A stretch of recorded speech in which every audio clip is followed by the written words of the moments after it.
Basically, if I could. Let me put this here.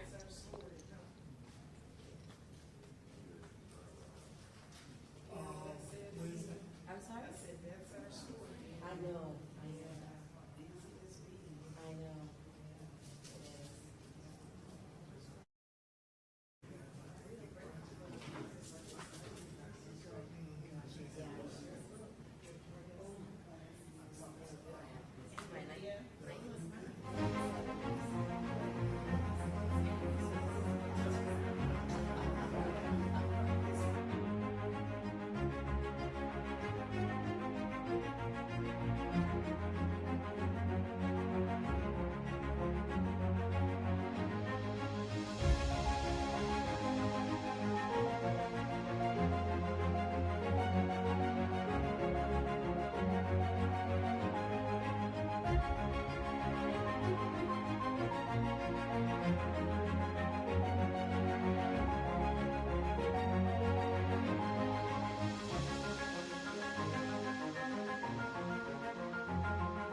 wake up. Yeah. 'Cause we started at 10 last time and everybody came at 11, so we figured we started at 11 this time. And I guess everybody gonna come at 12 today. Let me say it one more time. Good morning. Good morning. Well, thank you all for getting up and coming out today. I'm really excited. We have refreshments provided by the #1 chef in Georgia. She was voted the #1 chef in Georgia. That's Chef Tiffany from Lola Pecan Restaurant. It's coming though. It's coming. It's coming. It's coming. And her assistant. If y'all just get within 5 feet of him, this is the best smelling man that I have ever seen in my life.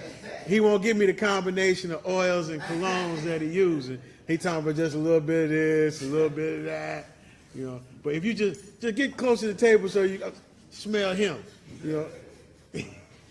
But thank you all so much. You all can grab something. We're gonna eat and mingle. We're gonna probably get started here at 11:15. We try to give everybody an opportunity to get here and visit with us. My cousin Kim Jones there, she's with the Clayton County Library. She's always been very gracious. Miss Belinda Ellaby here at the Clayton County Library. So our Clayton County family is real.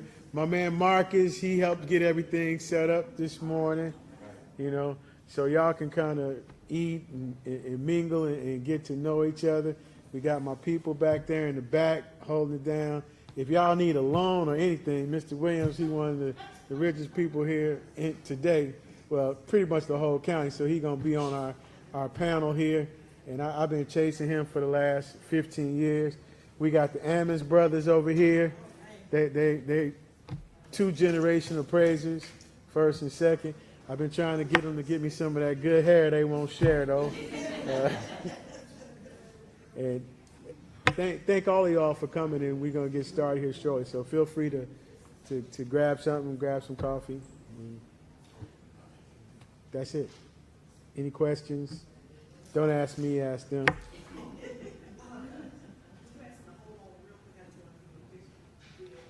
Oh, yeah, well, no refreshments right now. We're gonna roll that back.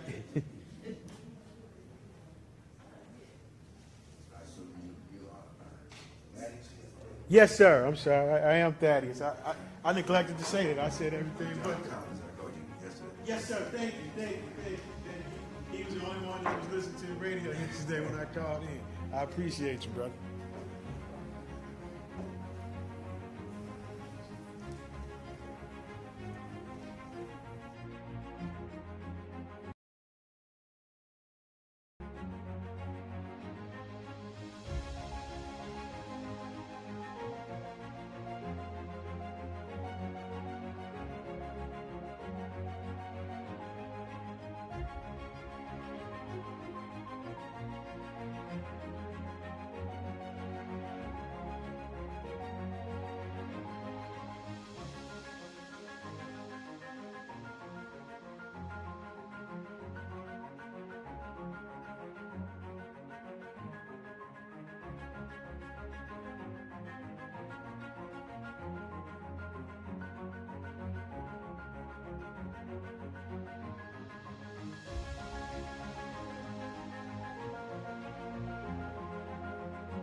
Yes, Rick is going to be filming and live streaming.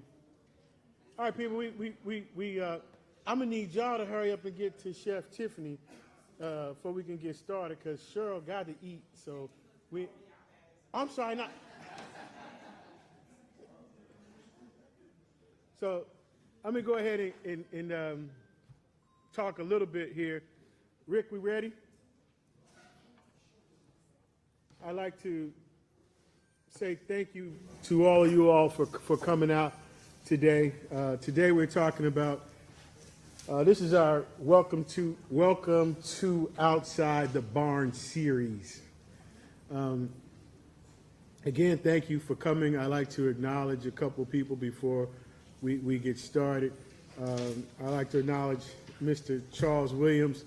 He'll be speaking later about an actual real live reconsideration of value situation that he just had recently to put some eyes on the actual issue.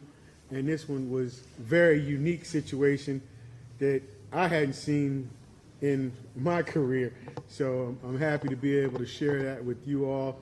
I'd like to acknowledge Miss Belinda Ellerby from the Clayton County Library, as well as Miss Kim Jones with the Clayton County Library. Our sponsors, Lady with a Hammer, Cascade Fence Company, and the #1 chef in all of Georgia, and a veteran, Chef Tiffany, and her soon-to-be opening restaurant, Lola Pecan.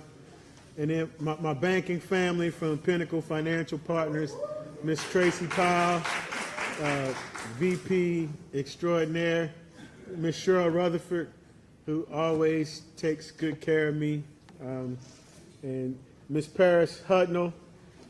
She's here. We used to work together on the Empire Board of Realtors, along with Shani Ulrich, who we work together at the Empire Board as well. Shani is also over Women's Council, and she's my partner in crime on the podcast. She'll be up here on the panel today, and she has traveled the country with me. Mr. Bilal Sharif, who was a past president of the Empire Board, national president for YRD, and he is currently on the board of directors for the Appraisal Foundation. So he's outgrown us. He's national and big time now, and we always kind of go back and forth about reconsideration of value. I consider myself a subject matter expert because I've been doing it 38 years. He considers himself a subject matter expert, so we just like to debate about our experiences. So, unity doesn't mean uniformity. He's a real estate broker. I'm a real estate appraiser, so we come at it from different angles. A couple of reminders and housekeeping issues. No personal stories. General questions are welcome. Personal questions should be asked outside of the group setting. Again, this is about reconsideration of value in the basics of property valuation, presented by me, Thaddeus Dawson. Thank you. What is a reconsideration of value? So, reconsideration of value is when you feel like your property has been not appraised accurately. And so most of the time that is people feel like they have been undervalued. Very, very rarely do you hear people complain about being overvalued. Typically, the only time that people of color are overvalued is for property taxes, and we are 15% overtaxed when it comes to property values. Part of the other issue with that is we do not appeal our property taxes. And I can talk to people until they are blue in the face. I think we suffer some sort of trauma, which we do, but the feeling is that if we appeal our property taxes, that somehow it will take down your property value. Nothing could be further from the truth. And it's typically people that are very wealthy who always appeal their property taxes. Raise your hands, Mr. Williams. Because he appealing his property taxes every day and twice on Sundays. And so So again, we're here about reconsideration of value. We, black people, lose approximately $400 billion a year due to undervaluation. And that's $200 billion in real estate, $100 billion that we lose with black farmers. And then the secret silent killer for black people is heirs property. Over 70% of black people do not have a will or an estate. And so part of our Outside the Barn series and bringing awareness is heirs property training. Shani and I both have traveled the country to become certified in heirs property training with the Policy Center. We had the pleasure of recently writing a 3-hour land valuation course for the Policy Center that will be utilized for their train-the-trainer 21-hour series. So we'll be having an extensive training moving forward. Whatever Miss Ellaby and Cousin Kim gets us on the schedule here. Here in Clayton County, a lot of really, really good and exciting things going on.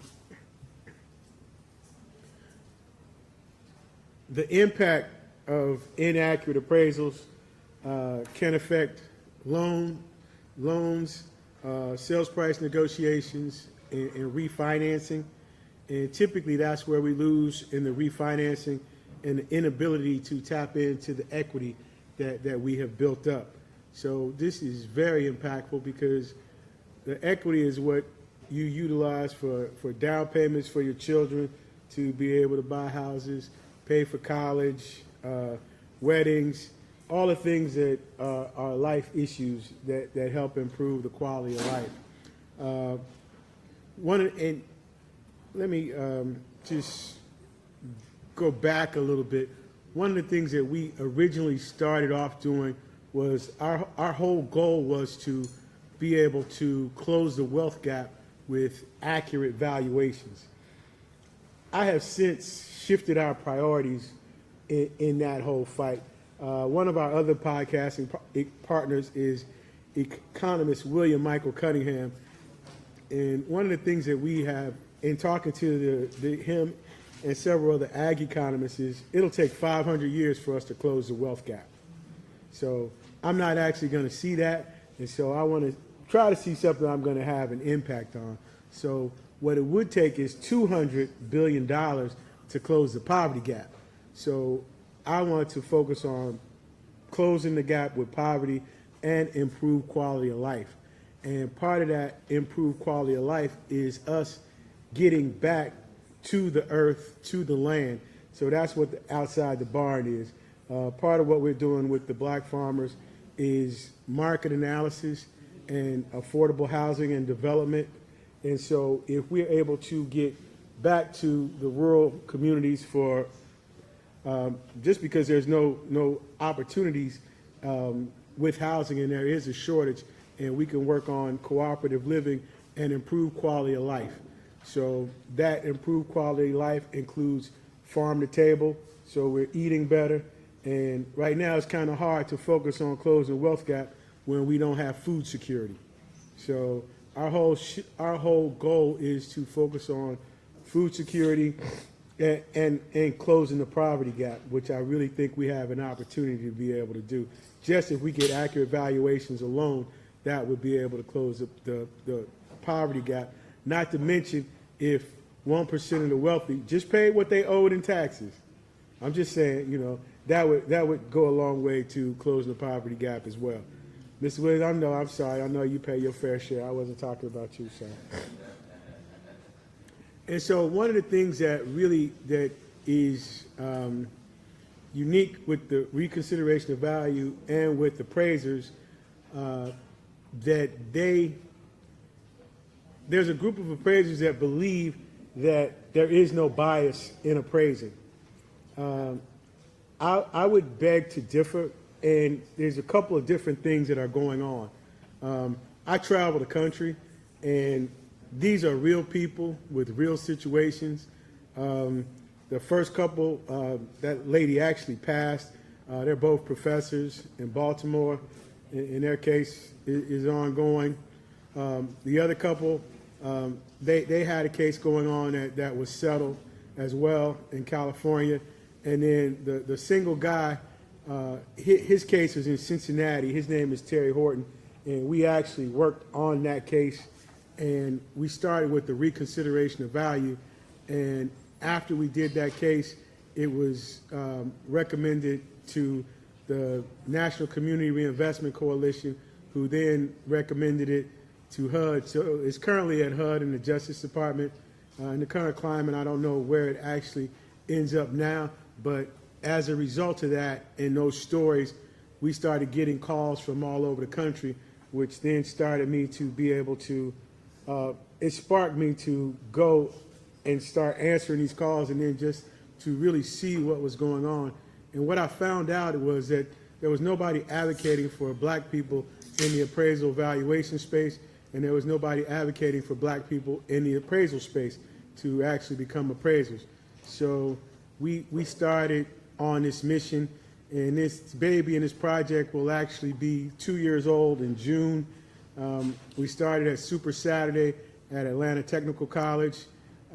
Little did I know that it would be where it is today and have grown as much as it has grown. But this slide is important to me because when they say that it doesn't exist, and a lot of the appraisal community talks about they try to just say, they never talk about the people. They say that folks are in line trying to get a handout and make a money play based on some fictitious opportunities in the valuation space. And I totally disagree. And sometimes it reminds me of my grandmother when I was younger. I used to, y'all probably don't believe this, but I used to run my mouth all the time. And so my grandmother used to always tell me, did you ever think about why God gave you 2 ears and 1 mouth? That sometimes you just need to shut up and listen. Sometimes I wish the appraisal community would just shut up and listen, but they don't. They continuously pontificate from a position of paternalistic privilege to say that this doesn't exist, and these are real people that are really hurting. So with that being said, this is the rescinding of the PAVE initiative last week. I believe it was dated March 19th in HUD, and the reconsideration of value was rescinded as a process. So that is with HUD. Nobody has really spoken about it with the lending institutions and what their positions will be on it moving forward. I think it's something that's relevant and extremely necessary. I believe that people need to be heard, and what the reconsideration of value process does, it allows the public to be heard, but it also allows the appraisers to be heard, and it doesn't skip to accusing the appraisers of impropriety, racism, or bias. But what it does do is give them the opportunity to be able to explain their work. But the argument has to be made objectively. It can't be an emotional, I think, I feel. And that's hard to distinguish when you're talking about your house, because you do think, you do feel, and some of these things are real, and it's not just your imagination that you have been undervalued.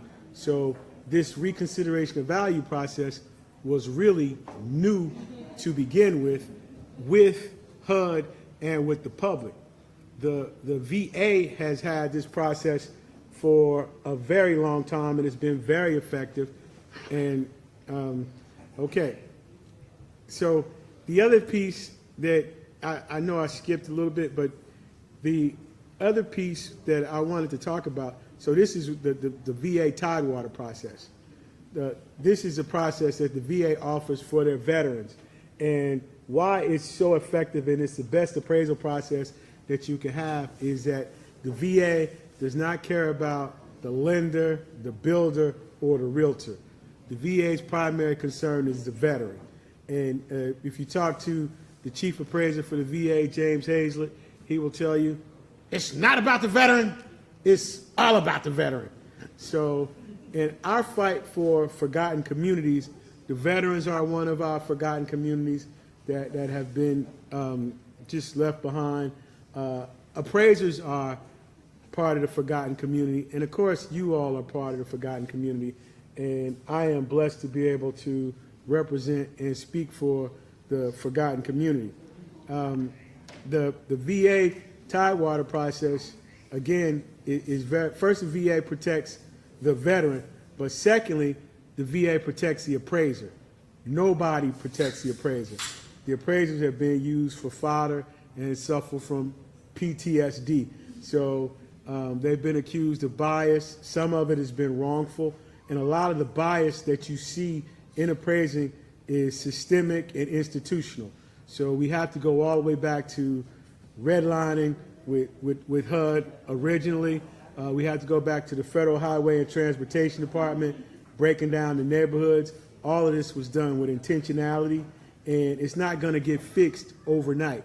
But we just started to get some resolution, and the reconsideration of value is a real resolution in the process to solve systemic bias. When I went to Washington, D.C. 2 years ago, I had two solutions.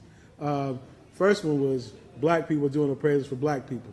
That wasn't really realistic because there's not enough black appraisers. But in my career, that was always what happened early on. But now I have a realistic short-term solution. That's the reconsideration of value. And it's fair to you, and it's also fair to the appraisal community. And I just happen to be uniquely positioned to do both at a very high level. I've been an appraiser for 38 years, and I've been a black man for 59. So I'm do a really good job at both of those. And so I'm gonna step back just a little bit on my slide here. And this is FHFA working paper that was put out in November by the FHFA last year. It's since been taken down from their website, and you can't access it. But what it does is it talks about systemic bias and the appraisal system. It also talks about market conditions adjustments. It states that only 10% of all appraisals utilize market conditions adjustments. And if you utilize market conditions adjustments, especially in a hyper market, you could eliminate a lot of the past appraisal bias that you've seen because it would have been accounted for in that market conditions adjustment. So if only 10% of all appraisals are using market condition adjustments, that means 90% of all appraisals are not using market conditions adjustments. And so when the appraisers start talking about this isn't real and everybody's on the money grab, not only did they write this paper, but if you look, they took a little bit less than 1 million appraisals. That's 987,000 appraisals, and they utilize over 4.1 million comparable sales. This is significant because this is a data set and you're using data science. So this is a part of also what we are advocating for is improving the appraisal process through data science using evidence-based, data-driven analysis. And what that does, it eliminates the I think, I feel from the appraisal process, therefore mitigating the bias. You're not going to eliminate it, but you can go a long ways towards mitigating it by using the data science. And why they would roll that process back, I guess they want to make appraising great again.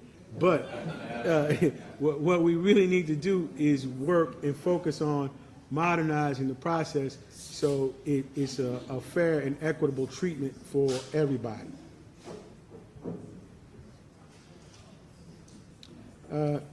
Again, we can mitigate the loss utilizing the reconsideration of value process.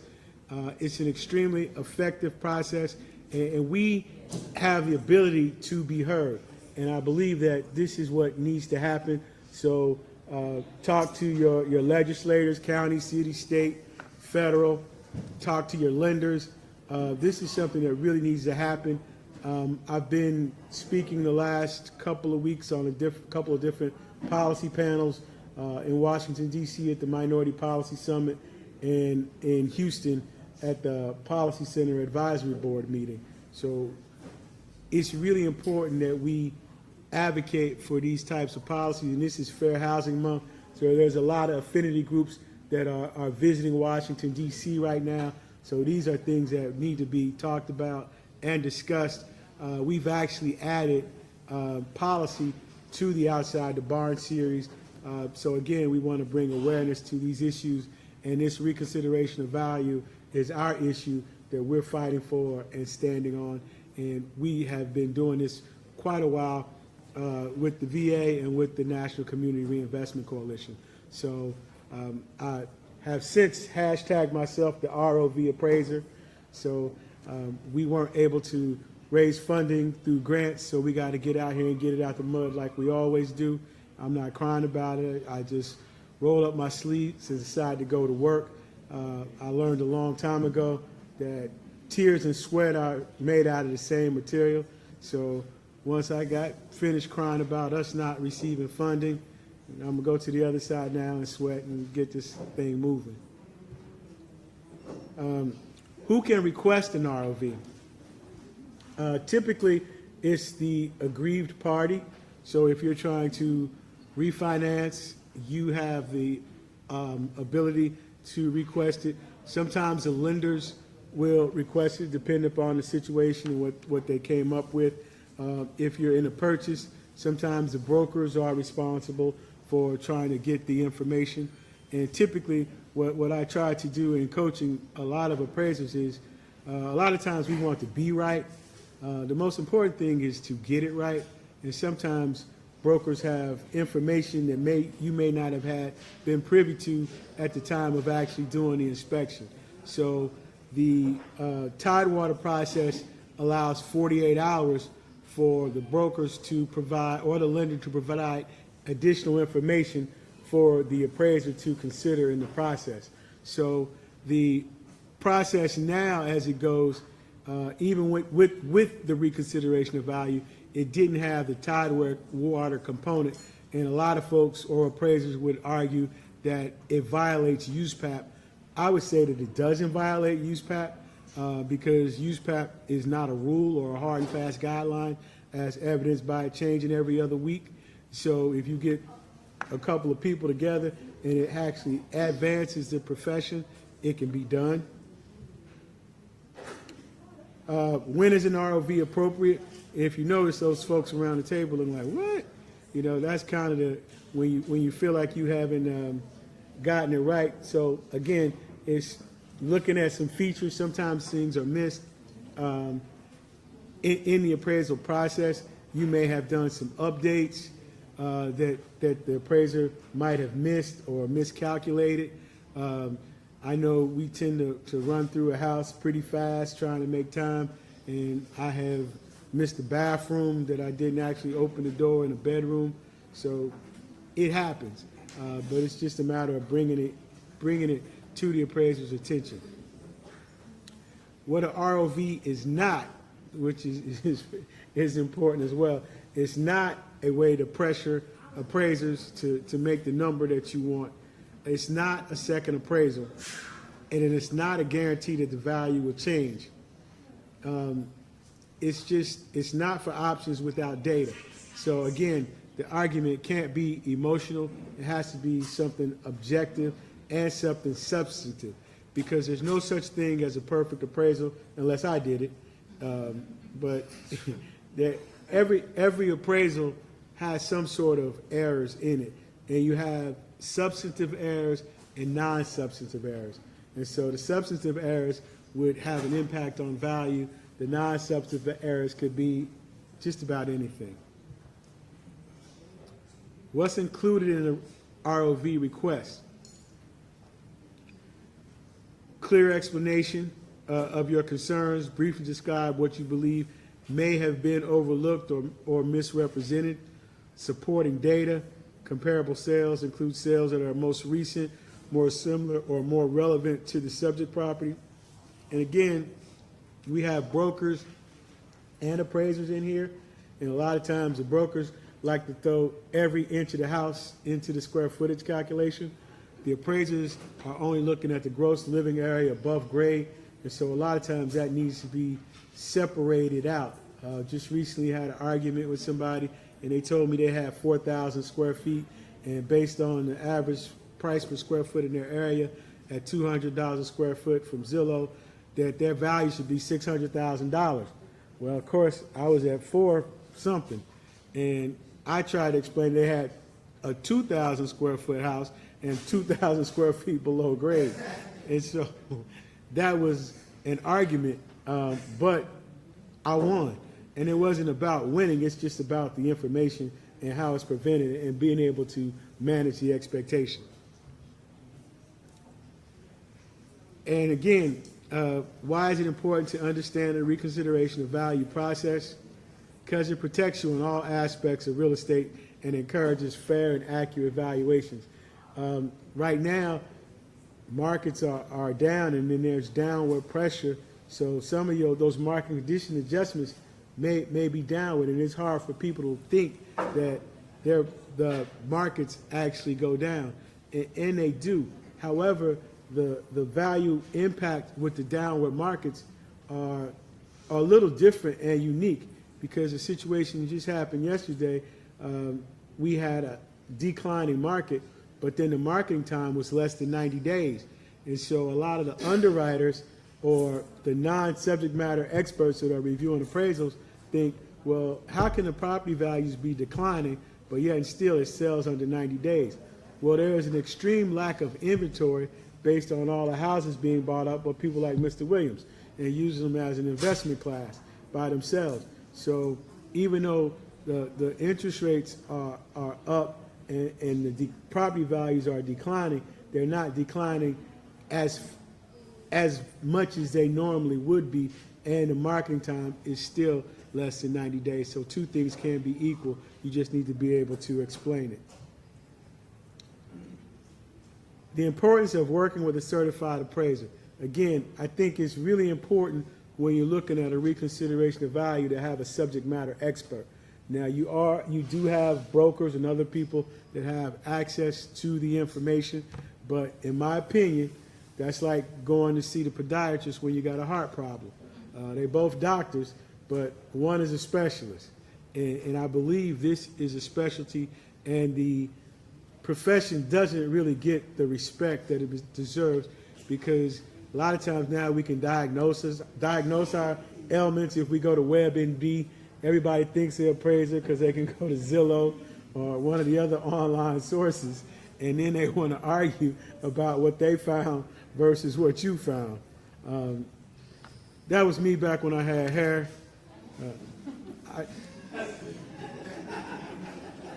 Y'all don't see that? Let it go. It's gone. I done went on here and came home. You know, okay. Takeaways. ROV is a tool, not a complaint. It helps ensure transparency in real estate transactions. Knowing how and when to use it can protect your investment and your equity.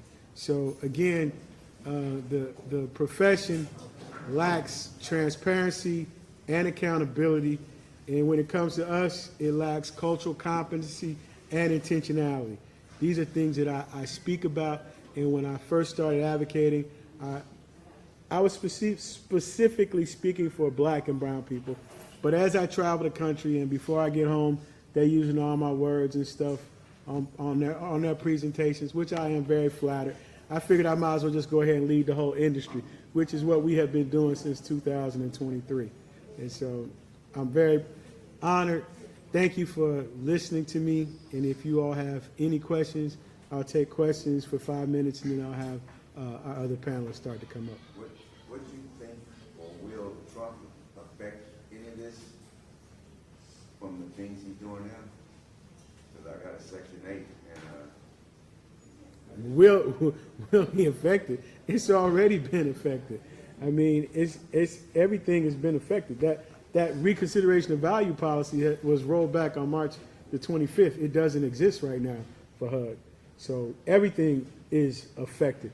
But that doesn't stop you from having a voice to express what it is that you're feeling. So that's something that you need to talk to your, that's a policy issue, and your voice needs to be heard. But you need to be paying attention to what's going on, because it affects any and everybody. There's nobody that's exempt. When you're selling a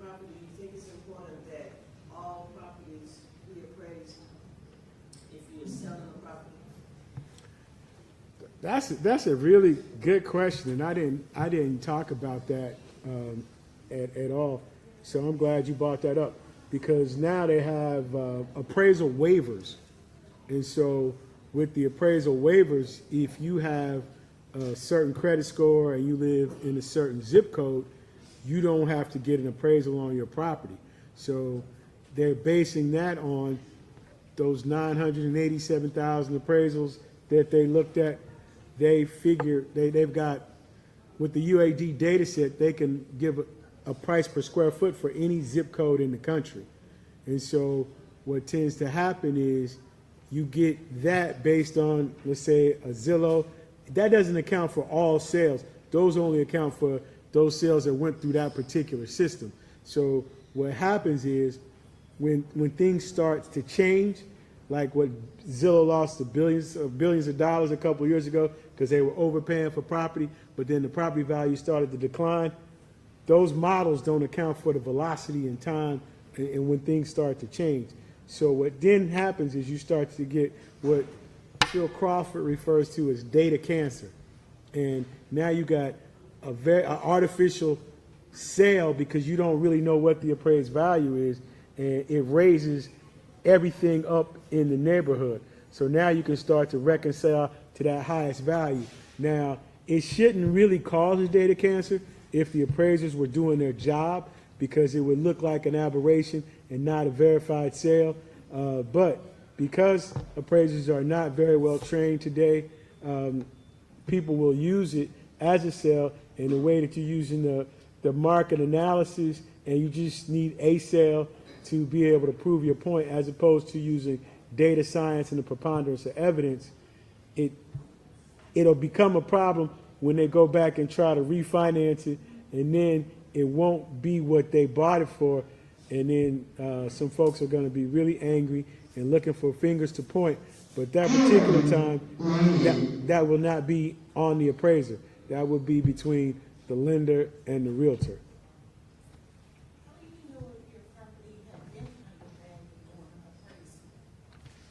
Reconsideration of value. So again, you have to be able to articulate the argument and ask a question. And then based on how the appraiser responds, then you know which way to be able to move. So again, you really need to look at a reconsideration of value or get the appraisal reviewed. One thing I wanted to piggyback on what you're talking about with your properties. Back in 2004, 2005, people were getting loans for 125% of the value of their properties. And it was under the auspice of letting them get a house. Where if you get 25% above what your house is worth, it's going to take you 5 to 10 years to get that appreciation to balance you out. Where if you're doing an appraisal waiver and you really want that house, no matter how much it costs, you're setting yourself up in a boat that has a hole in it. So you need to get an appraisal done no matter what they want off your waiver. Also, with this gentleman here talking about the government, I'm on the board with Metro Fair Housing. Our funding from the federal government was cut because of Mr. Trump's desire to make us a more non-DEI America. We want the injunction, but you're hurting people who need these properties. You're cutting out programs to help them with that. So we have to work together to solve these issues. We have to work together with agents to not say, I'm not going to have a waiver. I want to make sure I know what I'm paying is what it's worth. I want to make sure that the lenders are being fair to me as a buyer. I want to make sure my agent is being fair to me as a buyer. You know, the reality of what we're dealing with is, in our communities, it's been going this way for centuries. And I'm not talking about just here in America, I'm talking about period.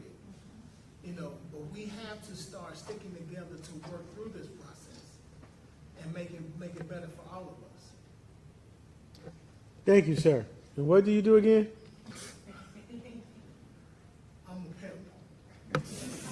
I can tell by the ponytail and the wavy hair. No, I'm an appraiser. I've been in it for 26 years. I've seen a lot. When Thaddeus talks about the bias, it's really sad that you have to, quote unquote, whitewash your house to make sure you get an honest value. And I'm not gonna hold this up. I did a house for a lady about 20 years ago who was a personal friend of Johnny Cox over in CountryLink. When the appraisal saw the pictures of her with Johnny Cox, and this was before the foreclosure crisis, he picked every foreclosure house he could find to lower her value. He reduced her square footage. He said that her basement wasn't finished when it was finished at the same grade level as the above grade part. And when I was called in to do a secondary appraisal, the lender called me a liar. But I showed them the pictures of what this lady had. They did another appraisal to determine that I was right, made the other guy give her money back personally and apologize to her. She shouldn't have to go through that. Just appraise my house for what it's worth. Don't care who I'm sleeping with. Don't care who I am. Just appraise the property. And that's what we gotta change this. Well, thank you for that comment. I was going to have you come up here on the panel, but you already did your segment, so I'm gonna get to. So this is our footprint, and when I say I've traveled the country, I have traveled the country with one of those two people back there in the corner, and these are all the places we've been since we started this program. Deborah's been on a couple of those as well, so I'll just go over. We've been to the CIAA tournament in Baltimore, Livingstone College in North Carolina, Alabama A&M University in Huntsville, Alabama, Clayton State University up the street, Tennessee State University in Nashville, Alcorn State in Mississippi, Central State in Ohio next to Dayton, Kentucky State, West Virginia State, Prairie View, Langston in Oklahoma, Arkansas Pine Bluff in Arkansas, Clark Atlanta University, that's around the corner, that wasn't that far. Morris Brown, Cesar Chavez School in Washington, D.C., Best Academy around the corner, Atlanta Technical College. I won't even go through all the rest of them. I'll let y'all kind of to look at. This year alone, we've been to the Mississippi Minority Farmers Alliance here at the Clayton County Library. We were at the Black Farmers Conference in North Carolina. We've been to, we did the Atlanta Land Trust course at Pinnacle Bank, thanks to Tracy and Cheryl. We're in Houston at the Policy Center meeting. I was in D.C. at the Minority Policy Summit. So we continue to travel and listen and figure out how to advance this cause. And these are some of the pictures, and this is the reason that I do this work, are these folks here that we look and want to have an impact on. Again, I talked about some of those places. That top left-hand corner was a couple weeks ago in D.C. at the Minority Policy Summit. Up under those was me and Bilal at Huntsville at Alabama A&M. Underneath that is me at the Policy Summit with some dynamic folks that you will be meeting at some point. Then we go up to the top there. That was at Langston University last year. And that young lady right there with the 1890, she is one of our students who will be graduating in May. She's an 1890 scholar. She's supposed to have a job with the USDA. She doesn't have a job with the USDA now. So my students call all the time, and I just told them I'm going to get out here and fight and get it. Last year we were able to put 21 students into internships with the U.S. Forest Service. Don't think we're going to be able to do that this year. We were trying to do 50 this year. So we're going to try to get to the banks. We're going to try to do this reconsideration of value and to raise these funds in order to get these students the jobs and experience that they deserve. To the left, that was outgoing Undersecretary Shelley with HUD, and I was in Jackson, Mississippi. I believe that was in November, speaking on a panel at HUD about reconsideration of value. Underneath there are some of our students that we put in internships this summer. They were at the Sand Coronado Forest out in California. And to see these kids from the beginning of the program being scared and had never been away from home to the end of the program was phenomenal to be there to witness their growth. One of our partners is Melvin Claxton. He's a Pulitzer Prize winner, and he has an app called the Itty Bitty app. All of the students wrote their books or stories for the summer on the Itty Bitty app. So we're utilizing the Itty Bitty app for everybody to be able to tell their stories. You can utilize the Itty Bitty app to be able to tell your story, your reconsideration of value story, and to have it trademarked. We also use the Itty Bitty app in our heirs property training so people can tell their stories. That's a big part of heirs property, being able to track your family tree. So it's about us utilizing our voice and writing our stories, and there's nothing easier than utilizing the Itty Bitty book app. We've started a newspaper. I even started writing, so I'm utilizing the Itty Bitty book app for our paper and a lot of the writing that we're doing. Underneath the girls at the Coronado Forest, those are our students at Fort Valley. Underneath them, our students at Best Academy. It's the only public all-male high school in the city of Atlanta, part of Atlanta Public Schools. On the top right, that was an outstanding panel that we had at Best Academy. And all of those gentlemen around the table are super dynamic in the commercial real estate space. One of them is the real estate director for Chick-fil-A. Another one is an industrial real estate developer. One is a commercial real estate broker, and one is another commercial real estate broker. And one guy, he's an all-time leading rebounder for Miami of Ohio, and he's a real estate multifamily developer now. So we try to get the kids the opportunity and exposure to folks that look like them in the space so that they can know that what's possible. Underneath there is me at the Policy Center meeting in Houston at the advisory board a few weeks ago. At the table was me and Shani at West Virginia State, which is a very unique experience. West Virginia State is a historical HBCU that's 70% white in West Virginia. It is, but again, it's all of us there, and we got students everywhere, and we go everywhere, and like I said, we represent everybody. So up underneath there is okay. That's Tracy and Cheryl from Pinnacle Bank when we did our class at the at their offices at the Peer Economic Center. So we did a class there with the Atlanta Land Trust, and then that last picture down at the bottom is us at Prairie View with our USDA rep Horace Hodge, who just recently retired from the USDA after 48 years. So when I tell you we have traveled the country and continue to travel the country, we travel the country and we continue to travel the country to represent you. Part of what I found in this space and some other organizations, they would tell everybody that I couldn't speak for them. I didn't speak for them. So I created an organization I could speak for, so I could speak for you, because there was nobody speaking for us.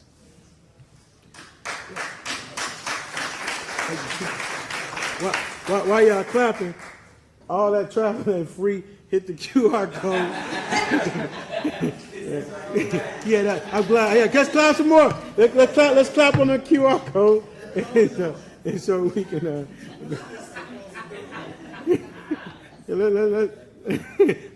And so we also got our podcast there, Shani and Bill Cunningham and myself, and we've had some really outstanding speakers to come on from all walks of life, and very impactful and very significant, and I'm just thankful that they take time to talk to us.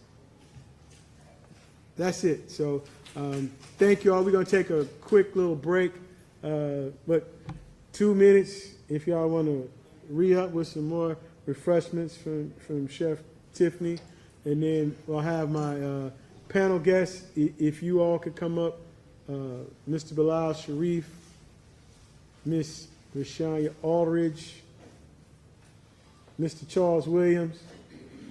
You talk too much, but do you want to come up or you got It something? doesn't matter what you need me to do.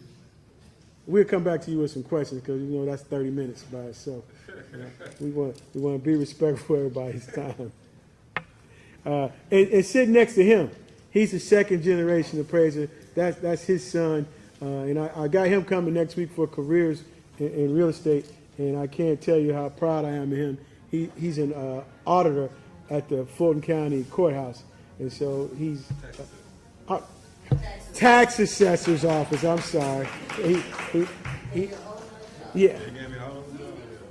So, and then we also have Miss Joy from Clayton County. We can't have Fulton County down here being represented, and we're in Clayton County.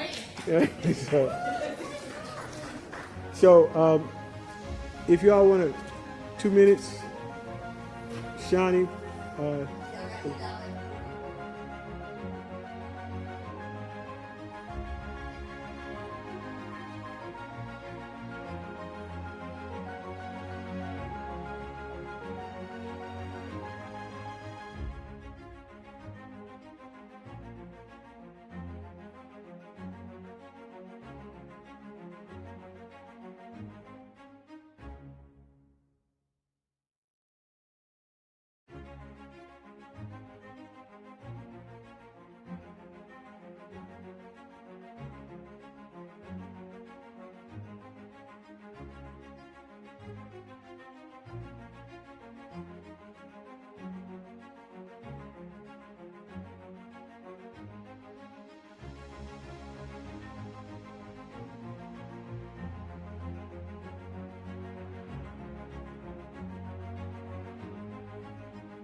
back.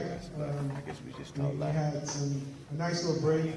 And amazing stats from the #1 chef in Georgia, Chef Tiffany. 40 years doing this. You're from And the best known man in Georgia, sitting next to him. They're so cute. So what we're going to do now is I got some professionals here. I won't say subject matter experts because I'm the subject matter expert. But you listen to Bilal, self-assured. he's a subject matter, but he's a self-assured expert in the valuation space. How long you been doing BPOs now? He got a 98% accuracy rate. 99.7. Oh, 99%.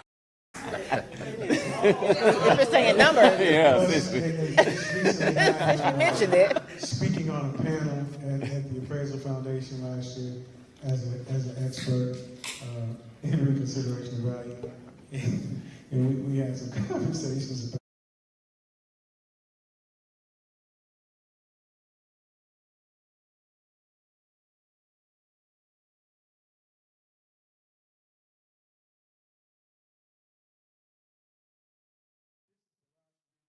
Bilal was on the Appraisal Foundation Board of Directors, and he'll correct me if I said something wrong. He's a past president of the Empire Board of Realtors, which I had the pleasure of serving under him. He was past president of the YRD as well. And I've also had the pleasure of watching him grow up over the years. And just really proud to see how he has developed in the things that he's been able to do. And so, again, Bilal Sharif, and I'll turn it over to him. And he'll just tell you about some of his experiences as a broker and how he got that 98% efficiency rate. with BPOs. Just talk through. No mic? Okay.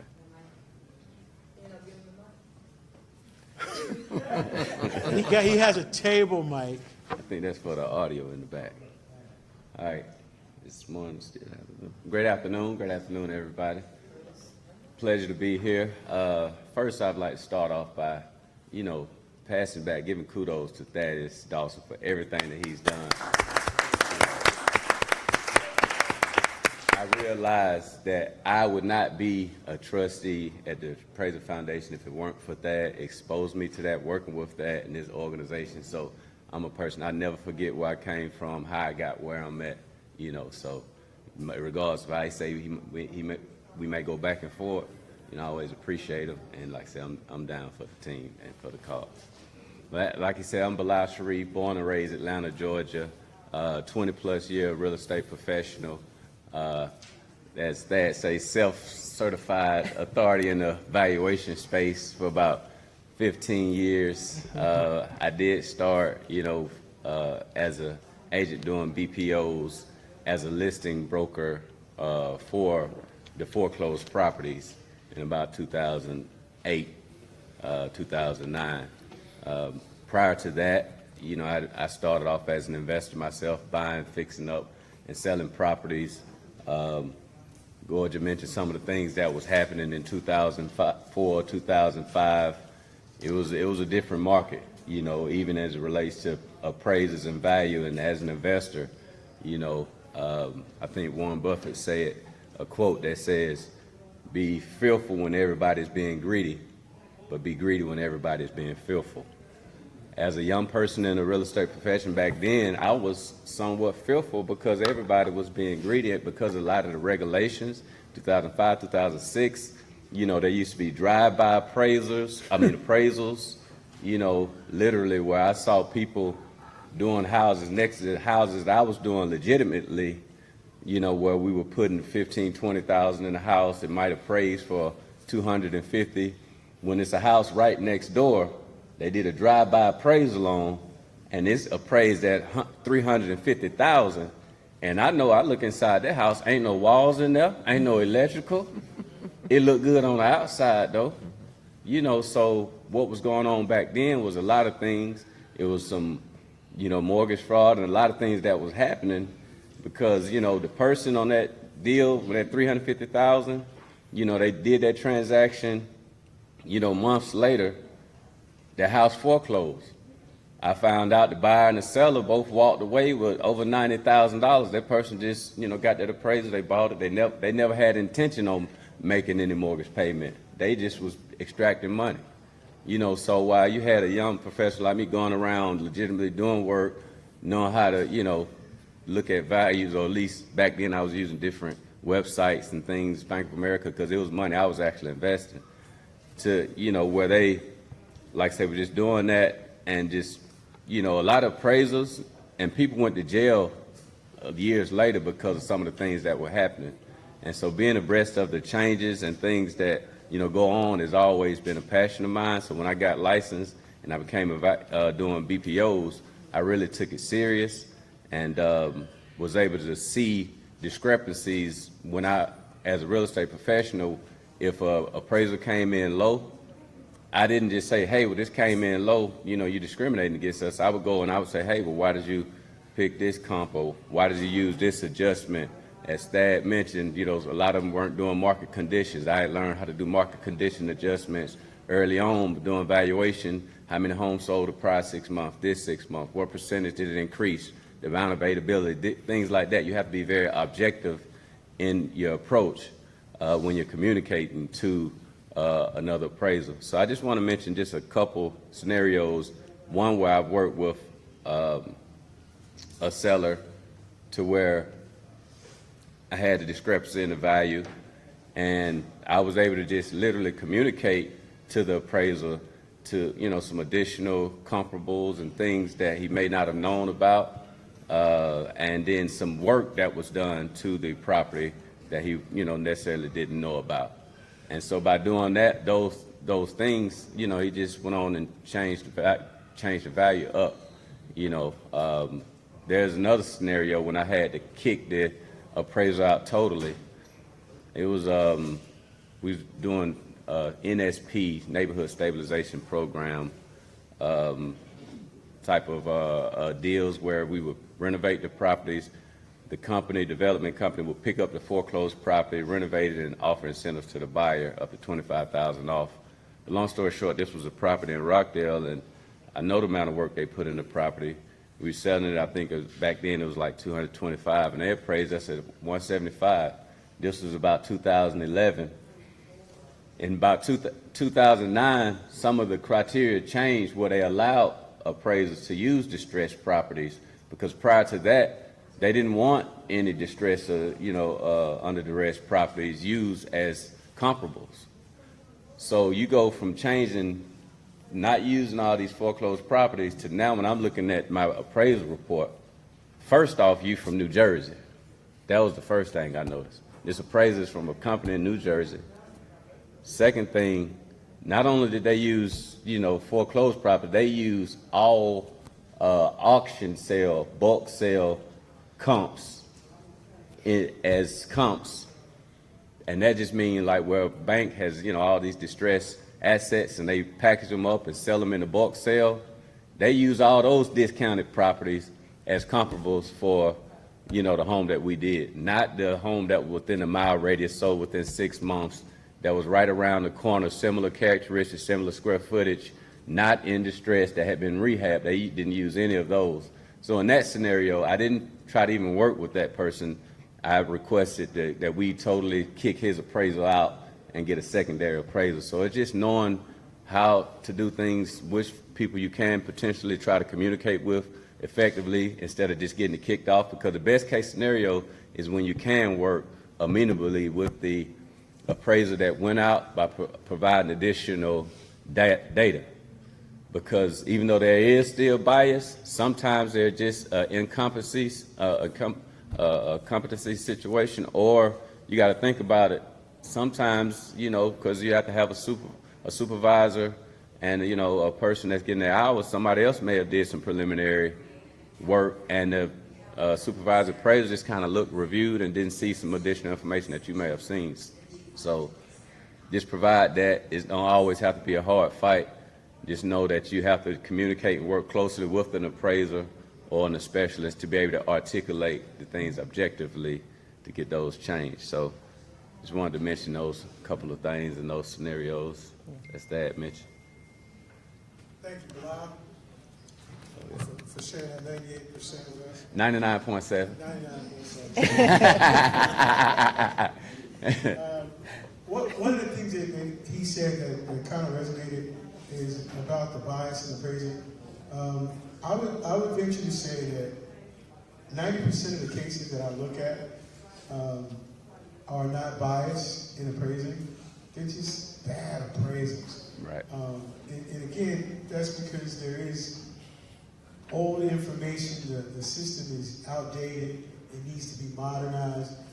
They are changing the form as of 2026. The last form was dated 2005. So again, the system is outdated, but even in changing the form, they haven't really changed the processes. I really would like us to see us move more towards data science, evidence-based, data-driven analysis, and there's a group of folks that are working hard on that. They are required to do market conditions adjustments now. My only issue with that is, do they really know how to do the market conditions adjustment after 90% of all appraisals didn't have it? So again, we need to update and modernize the training, and I'm going to turn it over to Ms. Shani Aldridge. Shani is my podcasting partner, travel partner. She's a broker. I guess you both are with EXP. Yeah. Yeah, so they're both brokers with EXP. I don't know that Shani has a 99.7 BPO rating that Bilal has, but Shani is a licensed appraiser. So I don't know who want to take the 99.7 or the licensed appraiser. Again, there's unity does not mean uniformity. So I like to try to tell everybody there's alternative ways to get there, and sometimes it may be different. It doesn't mean it's wrong. It's just different. So we need to be open to look and just see how we got there. With that, here you go. Thank you, Thad. Hello, everyone. Hello. Really happy to be here. You know, one thing I learned is that you don't know what you don't know. So, you know, when it comes to real estate and really understanding the value of it, and you can't just walk around, y'all, and not pay attention, right? You know, buying a house is a big deal because you can use the equity to do other things, right? Actually, owning a house means you have an asset. That's your net worth, right? And so when we're talking about these values, it's really important to understand that if you're not paying attention to what's happening in your community, and I mean like pay attention to what's happening in your subdivision, your neighborhood, pay attention to that, because as we go throughout life, you'll see the highs and lows of our industry, right? 2007, 2008 was crazy. I know B and I was like, what we gonna do? I mean, because, you know, we had that market free fall. Y'all remember, like we had to bail out the industry and things like that, right? So we saw where the values changed in our neighborhood if you paid attention. And then we saw things got better, right? Homes start to appreciate, okay? Paying attention to that. Then we had the pandemic. You saw what happened with that, with the values. We're like, whoa, this house sold for that much next door to me? Interesting, right? So what I want you to do is just pay attention. So should you have an instance where you're getting your real estate appraised, right? And you're like, now wait a doggone minute here. Because my neighbor's house sold 3 months ago for this. You're paying attention, right? So when yours come in and you're like, I'm looking at this, appraisal report, okay, with an open mind and an open heart. I'm looking, but this does not look right. How do you know it doesn't look right? Because you've been paying attention. And it's really just that simple. If you want to call it being a nosy neighbor, I'm fine with that, right? But you got to pay attention, because now you know that something is not right. Now you know you can go and reach out to subject matter experts and tell them, hey, listen, can you help me with this, right? Help me figure out if my expectations are completely off or not. And so that's the reconsideration of value we're talking about here. That's it. Pay attention to what's happening in your community so that you can make sure that you're being done right. That's all. And when Bilal mentioned that appraisal and the person who did it was in a whole different state, I mean, how do you make sense of that? I mean, truly, because you don't know the little nuances of what's happening in the West End of Atlanta. You don't know what's been going on there. You don't know what happened 10 years ago and how things are building up. You don't know that when you are in Jersey. I mean, you can go online and do some research and things like that, but I would much rather want someone to appraise my real estate that understands that area versus someone who's in a whole different side of the world, placing their opinions and values on what I have. And this money, this value is affecting my life and my generations ahead of me. Yeah. So you got to so owning real estate is a big deal. Pay attention to what's happening in your community, and then like share that with other people too. Like tell the children, tell your aunts and uncles, like have these conversations with them about real estate and how important it is and how they should, look at what's happening next door, the neighborhood behind them, beside them, because as an appraiser, we are going to pull data from all over and come up with a good opinion about what we feel like is right. So if you're doing the same thing, paying attention, so now we're on the same page, right? Now you're knowing like what we're thinking as an appraiser, what we're going to be doing. We're going to pull value from around the area, and we're going to see what your neighbors sold their home for. We know we're doing deep dives on what's happening. So that's really what I want to be the takeaway for you all, is just to pay attention and don't be ashamed to do that. Don't be the nosy neighbor when it comes to what's happening in your community. Absolutely. Thank you, Shani, for that. And I just like to say, I appreciate you both in your growth and what you've done. I don't really have anything to add on to that. I think I'm gonna go to Mr. Williams. Why he pick on you so I much? think we got any time for Mr. And look, he talk more than both of us. I know I can talk. Mr. Evans, Go ahead. That's okay. this your daddy, so I need you to give me. Oh, he I got you. he knows. Like I already know. He What you knows. talking about? Okay, all right. He keep me alive. You can go ahead. I'll go later. So, Mr. Ammons is a certified journal appraiser. He's also a VA, fee panel appraiser. He runs MBA appraisal services, him and his brother. So I'm going to let him go. He's an expert. And again, when that... You keep looking at that watch, I'm gonna take more time. I'm gonna be like a preacher. I want to thank Thaddeus for putting this on. I want to say to Bilal, I'm proud of you. You and I had a discussion about 10 years ago about value, and I knew you knew what you were talking about then. Appreciate it, my brother. So these are agents that know what they're doing. They're agents that know how to price your house, not based upon what their commission is going to be, but what the market is for your house.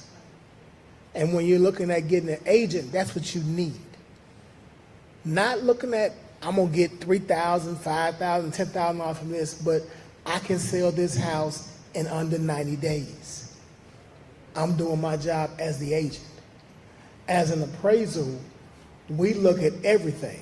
Now, like Thaddeus said, I've been in this since 1999. But before I came into this field, I was a paramedic. I was on the anti-terrorism team, so I had to keep myself, quote unquote, keep my nose clean. So I looked for the criminals when I got in this business. And coming from EMS with Medicaid, Medicare fraud, I knew who to look for. I saw so many appraisers who were taught just to make a value. It didn't matter what it was really worth. Just put that price that they want on this appraisal and let's get it through. We don't need that. We need honest opinions of value. We need to be able to go to the grocery store in that neighborhood and not get shot because we overpriced the house and they went to refinance and they couldn't get no money. Be honest about what we're doing. Now, as Thaddeus mentioned, the data that they're doing now, I've been doing that for 20 years. Thaddeus would brag on me because I would pull 20 and 30 comps before I selected the ones that I was going to use on that house to look at the overall market. That's what the appraisal is there for. We are the buffer between you, the buyer, the lender, and the seller. We're here to tell everyone that this price that you're selling it for is a legit price. You can feel comfortable going to bed knowing that you didn't overpay for the house. You can be comfortable going to bed knowing that you didn't let nobody borrow more than what the house is worth. Now, if you buy it below what it's worth, then you won. The seller's just upset. They should have got Shawnee or Bilal to assess their house before they listed it. Okay? What we're dealing with out here right now is a serious thing. And you need a professional. You need someone who knows what they're doing, someone who's not caught up on how much money they're going to make, even on the appraisal side. I turn down clients because I'm not playing the game with you on what you want. I'm the kind of person, it is what it is. What you see in the mirror is what you're going to get. Okay? So what we're doing here with the reconsideration of value is helping you to present your picture to that lender. A lot of them don't know. Back in 06 and 07, we had lenders that were in London, England, and they were doing loans here in Atlanta. And the appraisals would zoom the picture of the map to make the houses look like they were closer, but you had houses on Bankhead compared to houses in Grand Park. Two different markets. But that lender was out of the country. He didn't know. And that appraisal was playing the game to get things done. It is too serious for you to put your money and your life on the line. I mean by life, if you got a 30-year mortgage, that's a big part of your life. Get a professional, get it done properly, and don't be cheap. I'd rather spend $550 to save me from a $500,000 mistake. All right? And with that said, I'm going to let you go. Put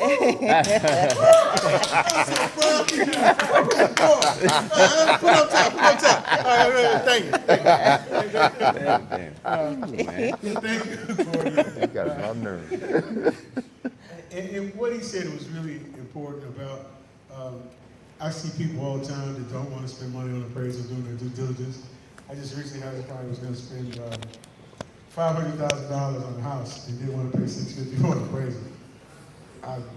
And they were paying cash for the house. And they wanted to go get, and I tell people all the time, there are plenty of people out there that do it cheaper than me. And you go right ahead. So You get what you pay for. exactly. Yeah. Your appraisal $650. Nope. Anyway, we're going to get on over here to.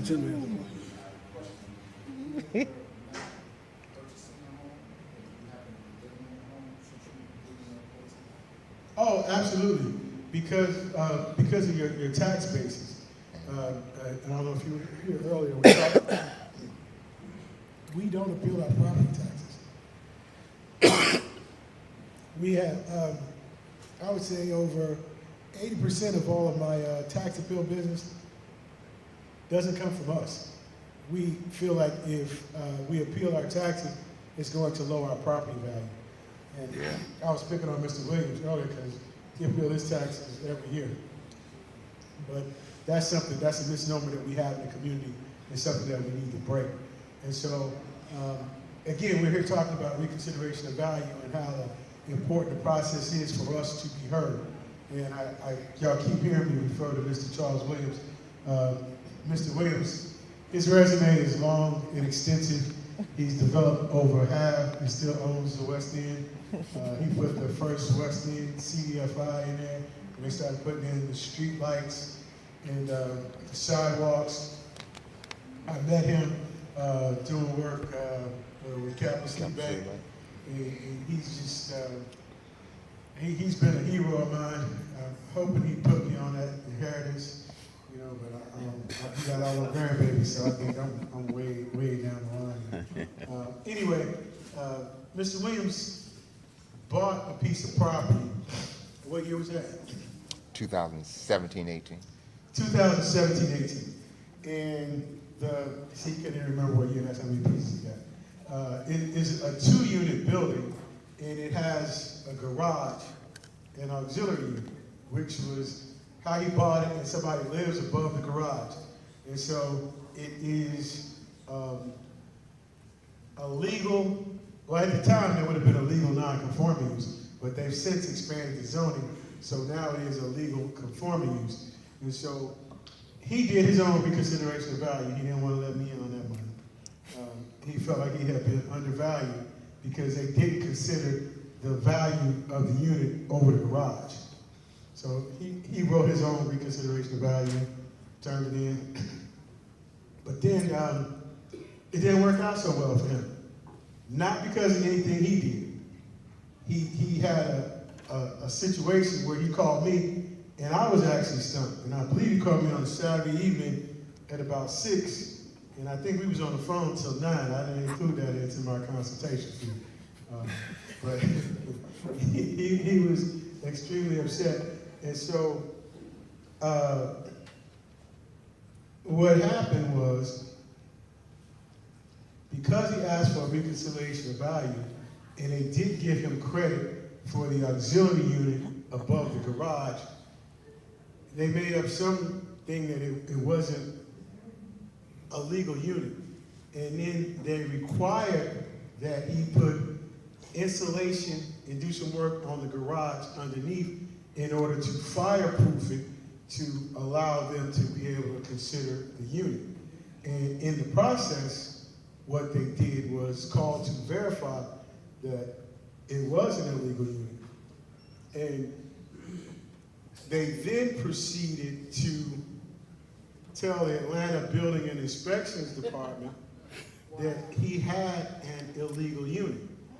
No And permits. but yeah, it wasn't permitted. But then they required him to fireproof the unit and do the work to get it up to code. Meanwhile, they turned him in for code violations. But then they required him to do the work. And so he hadn't done anything. And the building inspector was on him and plastered cease and desist orders on his property. Now, mind you, he hasn't done any work. What is he ceasing and desisting other than collecting rent, which he's been doing since 2017 or 2018? So we talked about this, and he felt some kind of discrimination. I was like, well, I don't really know what to do. So I took a minute, regroup, and talked to a couple of appraisers, and because I had never seen this, and I've been doing this for 38 years. And so what I did find was that as part of being an appraiser, you have to follow use pattern. And a part of use pattern is privacy. And in your engagement letter, you have intended users. So you cannot release somebody's private appraisal. That's between you and the lender, and the city of Atlanta was not an intended user on this. Yeah. However, they've been blowing Mr. Williams up, and so what we did do was articulate the reconsideration of value violation of use pattern for him, and then he used that to turn into his lender and turn it into the city of Atlanta and the state appraisal department. So that's still under review right now. This has just happened in the last 30 days. So we'll keep you posted on how that worked out. And I'll let him explain it, but the city of Atlanta is still after him for something. All he was going to do was get an appraisal. And now he has to, I'll let him tell you what he got to do. So here, baby. You sure You talking. should- and you looking back at that clock, and you the one. No, but we still. So you the one. I don't have a problem calling it where I need to call it. Call So, him out. Call him out. again, my name. Again, my name is Charles Williams. I'm looking at this. I'm coming to this conversation from a different perspective. I've been in the real estate business for 40 years. Been an investor in the real estate business since 1984. If somebody can do the math, I think that's 42, 43 years. I started on a diaper, in case y'all missed it. I'm not that old. But so in my business as an investor, I have to understand all of these guys' jobs. I'm not a subject matter expert, but I got to understand enough about each one of them job in order for me to do my business. So the scenario that Thaddeus was talking about, first before I say that, I met him 24 years ago when he was working for the bank, and the bank was appraising some of my commercial properties, and they sent a hitman to knock my property values down. The hitman. So Oh, man. he and I got into a battle. Sleeping with Here him. again, here again, I have to understand everybody's role in order for me to do my job in the business that I'm in. And so he and I went to battle, not from my field, and I believe we went to battle from factual data. I can't tell you where it ended, but we ended up friends at the end of that. It wasn't a one-day conversation; it was a long conversation, and backwards and forwards. But we ended up friends. We had a difference of opinion, but we ended up with friends behind that. And I've utilized his service over those last 20-some years pretty regularly. Yeah. Okay, so that means that he's a pretty good guy, and I respect it, even though I might not got what I wanted in the end. The conversation gave me some respect in it. So, and I'm not an easy guy when I believe something, unless you show me some data from a different perspective to get me to look at it from a different way. And he was able to do that, and so we're still here today. But anyway, the scenario that he's speaking about is a building that I bought in 2000, I want to say 17, 18. And I use that because I don't try to remember today how long I've owned something or when. That's up to the kids and the grandkids. They can figure it out later. Okay, I don't have to worry about that now. So when I was going to refinance the property, not because I was needing money or pulling money out of it, I was refinancing it just for what they call rate and term. I had a short-term mortgage on that. It was at probably 40%, 35-40% of what the value of the property was. And all I wanted to do was come out of that particular debt into another debt at the same value. So when I knew what my value, from my expertise, I knew what my value was. And so the bank and everything from my perspective was clean. I should not have an issue from anyone from any side, from whether I had cash availability, whether I had credibility, whether the value of the property was there. All of that was non-questionable. Okay.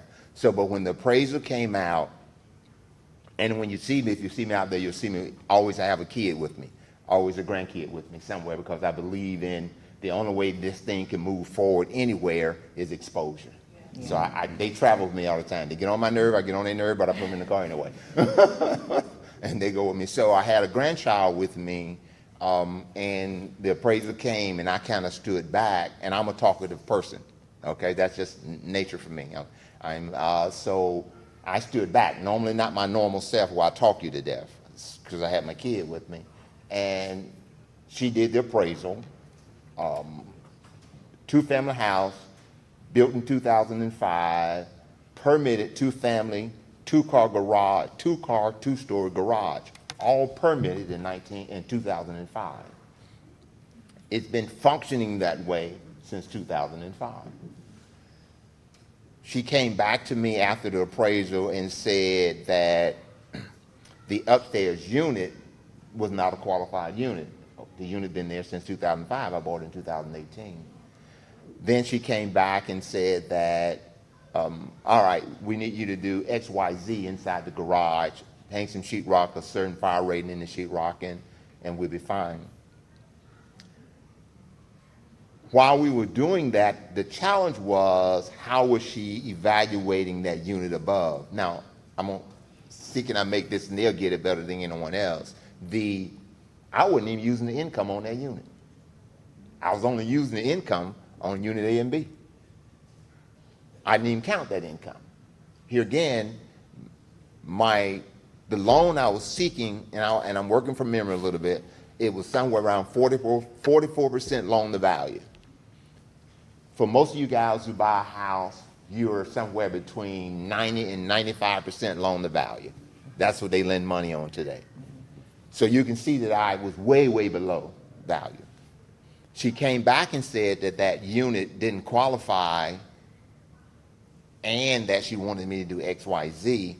I went back to her in an email asking her why and she quoted some code section in that appraisal, national code section saying X, Y, Z about this unit.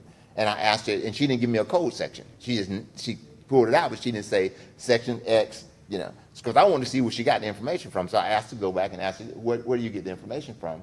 And then at that particular point is when I got a call. My office got a call, my property manager in my office got a call and said the zoning inspector said that he was at the property and he wanted, somebody to come up. And I'm generally the one to deal with that kind of stuff, and I wasn't available. But I called him back that afternoon.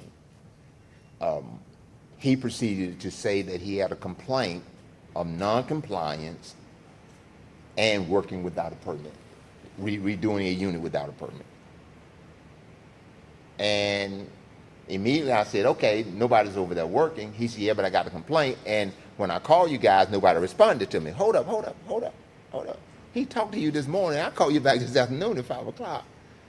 I'm talking to the zoning inspector. And he said, no, I would not have had a conversation with you had somebody talk to me. I guess he was offended because my property manager couldn't have that conversation because his expertise wasn't there and mine was. But I called him back that same day. Anyway, I got wrote up. My tenant called, got a stop work order, scared the tenant to death because they thinking they got to move now because they done posted the house. So I'm going back now between the lender and the appraiser. Help me understand this. And the appraiser immediately said to me in one of the emails, I no longer want to correspond with you. And asked me to talk directly to my lender. I wrote the lender, and the lender said, we never seen this before. And we don't know how to deal with it. And I said, okay, but you guys got my money. I'm talking about appraisal fee. I'm not talking about anything. I got my appraisal fee. And the lender held it for a couple of weeks. I couldn't talk to the appraiser because she asked me not to. But the appraiser in her email when she asked me not to, here's what she said. She said that I looked at it was non-conforming. I called the City of Atlanta zoning department. They will have an inspector out there within 1 or 2 days to inspect your building. She acknowledged in email that she called them around the same time. I can look at the city's thing and show when someone turned me in, saying that I was working without a permit. It was her. Yeah. I mean, I had narrowed it down to her anyway because I had nothing else going on. So where I stand today is, at that particular point, even with my skill set, I like to explain to folks that I'm a spiritual, religious guy, but I'm not like the rest of you all. When y'all hit your head or bump your toes, y'all go down on your knees and start praying first, okay? I ain't like y'all. I'm going to tell the truth. When I stopped my toe, that was stuffing my toe. I cussed first. I sat at my desk and started cussing for a while. And then after I got through cussing, I prayed for a minute, and then I called Thad. But my first option was that y'all holier than thou. Y'all don't do that kind of stuff. But I know what if I don't cuss first, it's gonna come out somewhere. And I want to get it out before I get in front of anybody else. But anyway, so I called Thaddeus and we talked for a long period of time. Like you said, and I believe it was a weekend, and because I had hit the top, and then I talked for a long period of time, and he kept saying he had never heard that. Because I had 40 years in, guys.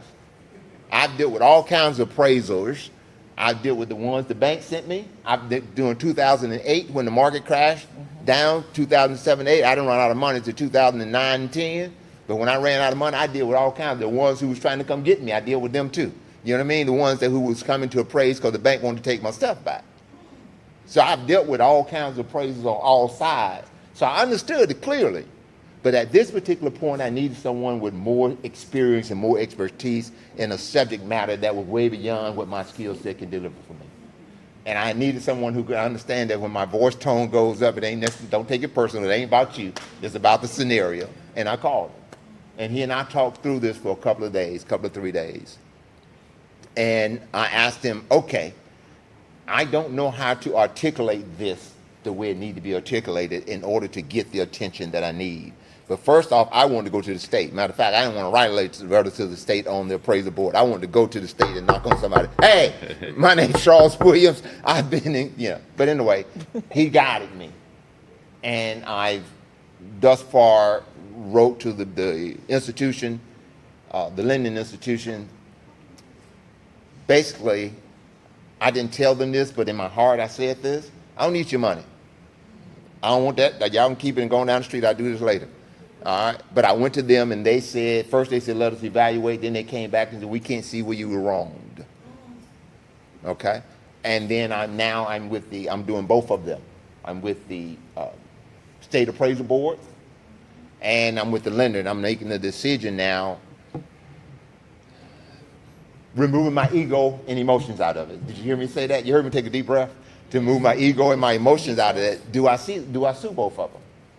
Because I'm considering that, but part of it is my ego and my emotions.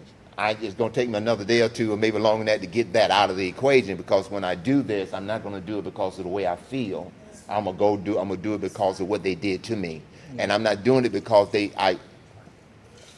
I'm hesitant to say this. I'm not doing it because I need their money.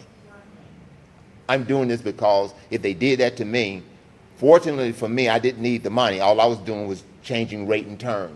It wasn't that I had a deal or something sitting on the table, or a medical condition, or some business that I was using those funds for. All I was changing was rate and term. Even with that, what they did was wrong, and it needed to be brought to the general attention, for they won't do it to someone else. Right. Yeah. Yes, Can I ask you a question? Yes, Now, you said the property was built in 2005. yes. At the county, they should have the plans and specs that was presented. They do. If that second-story unit in the plans and specs showed it being built out, that meant that you were in compliance, and they approved it for it to be built. So the plans and specs shows the two-story, two-car garage. Yeah, they just did without permit. Yeah. When they signed, because of 2005, when they did the CO for the building, Right. they did not specify whether that unit was built out. They just showed a two-story, two-car garage. Technically, that's their fault. Technically, it's their fault. Yeah, but City of Atlanta, one of the last things they asked me, they said, mortgage companies, we can go forward to this if you go to City of Atlanta zoning department with the City of Atlanta seal saying that you are a conforming unit. The reason why I'm saying that, and if anyone is in here from the City of Atlanta, the City of South Fulton, I apologize up front. They have a tendency Just fluffing. of making mistakes Yeah, and not wanting to acknowledge it. yeah. I'm gonna take a minute, so just pass the collection plate around. My father's house burned in South Fulton. We were rebuilding the house in the same location. Nothing was being moved. They made us get new drawings, new surveys, all that stuff. They approved everything. When we got ready to pour the footing to rebuild the house, they said you're non-compliance and you can't build the house there. We had to go before the board to show them, you approved this. And that's what I'm saying. Make sure on you guys' end that you're covering your bases, because a lot of times they don't know what they don't know, and they're people just signing off on stuff. To your point, Hammerlady, you talking right there in the front. She had a situation last week that we talked about. She was building a fence, and they had talked about the measurement was off on her fence. And when she actually confronted them, she was using a laser, and to your point, they didn't want to acknowledge that they had made a mistake, but when she had them come back out, she won the argument. And I should let y'all argue because I don't know who it went now. But anyway, what I want to do now is be respectful of everybody's time. We were going to, the thing said 11 to 1, so feel free if you need to leave right now because it is 1 o'clock. However, we are going to stay and continue, but I just wanted to acknowledge that we like to try to start on time and end on time. Yes, ma'am, you gotta go? I was gonna say, don't stay where you're barely tolerated. Come where you appreciate it, we'll be there ready to turn for you. Oh, okay. Okay. She can do the right time. It's her. You might stay in. All right. You back up. I was gonna take you over anyway. I couldn't Okay. do it. That's what- No commission, no, I know. I'm working for minimum wage doing this. But anyway, but these are the reason why we started on this mission to be able to have a voice. You all's voice is important. It's important to me, and to be able to help Mr. Williams was really a pleasure and an honor, and it was a real test of my skill set because he had already articulated the reconsideration of value. So I had to go play around with USPAP and figure out exactly what had happened. I knew something had happened. It just took me because I hadn't seen this before. So again, this is why we're here and why we do what we do. Does anybody have any more questions or anything else? You can go on now. I know you can talk for the rest. No, you told me to shut up. I'm trying to figure out your, the style of the building you have. You say it's a two-story Got different Okay. efficiency on it. garage on top of it? No, And so the room on top. it's Added a room. duplex, it's a 2-family, 4 bedrooms, 2 bath on each side in the front. Then the driveway goes down to the back and it's a 2-car garage. And then it's a unit on top of that 2-story garage. Another efficiency. So basically, they made another unit. Efficiency. Living space? Yes, Like living a space, loft, yeah. like- Why you had to put, Efficiency. sheetrock on it? That was what That was what the In the the appraisal, garage that was the part. appraisal I guess. It required. was already there when he bought it, so it was a legal conforming use. But in order to comply with the building code, it needed to be fireproofed and add the other thing to the unfinished area below. And so, but the point being is that it caused him harm, and that was the way it was when he bought it. And so what the appraiser violated was the confidentiality aspect of the appraisal process. Yeah. So again, Making a these call. are, it's not a one-size-fit-all. Was it discrimination? I don't know. We will let somebody else figure that out. But what it was an opportunity for him to express himself. Now the appraiser has to express themselves. So that's why the reconsideration value process is much needed so everybody can be heard. One thing everyone needs to be, I'm Miss Anderson, Cascade Fence, the lady with the hammer. One thing everyone that have property, homes, townhomes, need to look at what the insurance companies are doing now. They sending inspectors out. If you have a wall or a step, if it's over 18 inches to 2 feet, they trying to fine everyone, cancel your insurance policy, and make you put handrails on. So we are doing handrails and everything like crazy, because they just literally sending inspectors out, because Georgia law just changed and the insurance rate, of course, went up by 20-something%. Yeah, it is. And you know, these are all places where we get to overpay is insurance and property tax. That's what's with. One of the things that just go along behind that, if you look real closely at that insurance, they're excluding that. If you don't catch that, they would exclude it. So somebody come off your porch and fall, and they make a claim against you. The insurance company says, you see that little fine print down we sent you last year over in the corner, the back side of the corner. It says that we no longer cover those steps. Yep.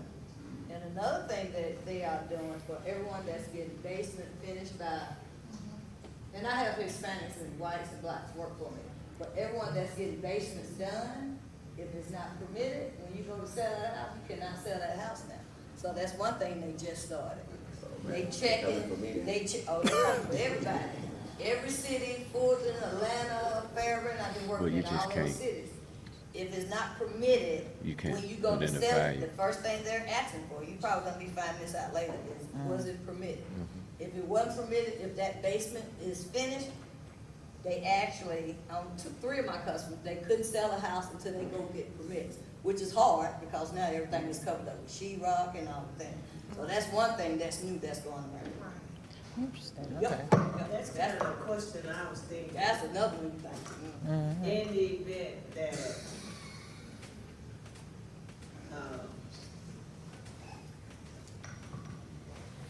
my situation, I had a fire, and I did some adjustments. Say, for example, I converted a garage into a room. That's what I did. The project was permitted, but when the adjusters and the inspectors came out, the point where I was, they approved. Then they didn't approve it. So what's the recourse? And the reason why I say that also is because the description, if you went to Zillow Don't see. and looked at the property, the description of the house does not fit the house itself. Right. So what are the repercussions in the event that you do something like that? When you do an improvement and you modify what was initially put in, you're gonna have an issue with that. From a lender's perspective, the appraisal has to ask for the permits. So you're gonna have a problem with that. Now, what's at Zillow and all that stuff there, that's based upon old county records, tax assessor records. They are 99% wrong. 99.5. Yeah, well, 99.7. My house in the county records was initially showing a 6-bedroom, 2-bath house, 1,800 square feet. That's not my house. Yeah, right. But when the the builder put in the plan submitted to the county, he put in a whole, because he built in a subdivision, Yeah. and they still had that stuff in there. The tax assessor's office, they Yeah, your ball game. they have to go out and inspect properties, but they can't just walk on your property and look at your stuff. So that's what they want. They want you to file these permits. They want that tax money, Data, get tax you dollars. know.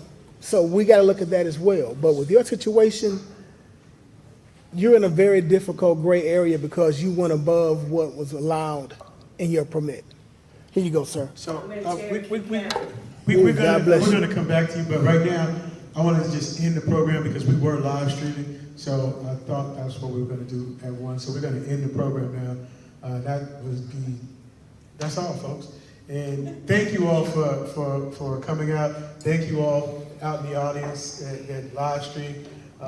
Look for us if you need reconsideration of value, 10,000 Black appraisers, and I am the ROV appraiser, the people's champ. So I will continue to fight for you all and continue to fight for the forgotten communities, and appraisers being one of them. And of course, we all know that we've been forgotten. So we're out here doing that. And again, thank you. So we'll end the program now, but we'll still be here talking.